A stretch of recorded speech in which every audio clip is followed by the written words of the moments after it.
कैलाश पर्वत पर गहरी शांति थी। हिम की श्वेत चादर पर पूर्णिमा का प्रकाश बिखरा हुआ था। माता पार्वती महादेव को निहार रही थी।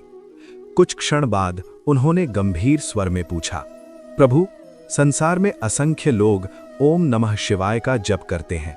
कुछ कहते हैं इससे मन शांत होता है, कुछ कहते हैं इससे भाग्य बदल जाता है, पर इसका वास्तविक प्रभाव क्या है? क्या सच में ये मंत्र जीवन बदल सकता है?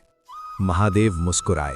उन्होंने करुणा से कहा, हे देवी, ओम नमः शिवाय केवल शब्द नहीं है, ये चेतना को जागृत करने वाला महामंत्र है। उन्होंने आगे कहा, इस मंत्र के 5 अक्षर हैं, न, म, शि, वा, य।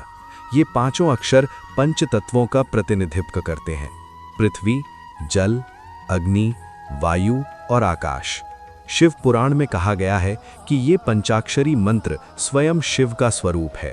पर ध्यान रखना देवी, महादेव बोले, ये मंत्र सीधे भाग्य नहीं बदलता, ये मनुष्य की चेतना बदलता है। और जब चेतना बदलती है तो कर्म बदलते हैं, जब कर्म बदलते हैं तो भाग्य स्वयं बदलने लगता है। माता पार्वती ध्यान से सुन रही थीं।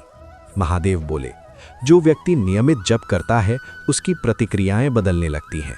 वो क्रोध में तुरंत नहीं बोलता, भय में निर्णय नहीं लेता, लोभ में अंधा नहीं होता। और यही सूक्ष्म परिवर्तन धीरे धीरे उसके जीवन की दिशा बदल देता है। कुछ क्षण बाद माता ने पुनः प्रश्न किया, प्रभु, मनुष्य भय, नकारात्मक ऊर्जा और बार बार की विफलताओं से कैसे मुक्त हो सकता है? क्या ये मंत्र सच में इन अदृश्य बाधाओं को दूर करता है?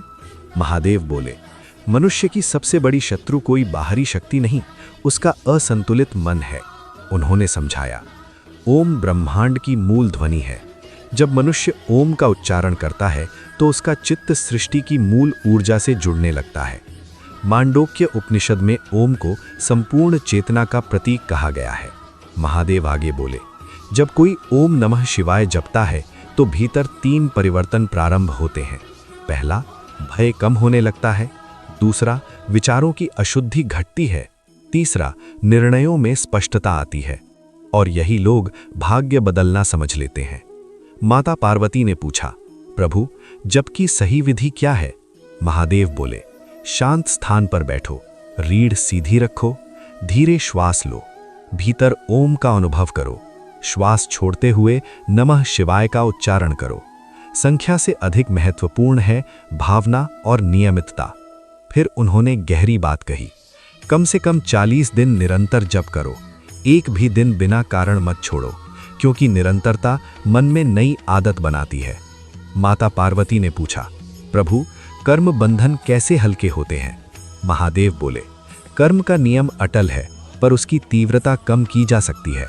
उन्होंने उदाहरण दिया, यदि किसी को कष्ट मिलना ही है तो जब उसे मानसिक रूप से इतना सशक्त बना देता है कि वही कष्ट उसे तोड़ने के स्थान पर परिपक्व बना देता है।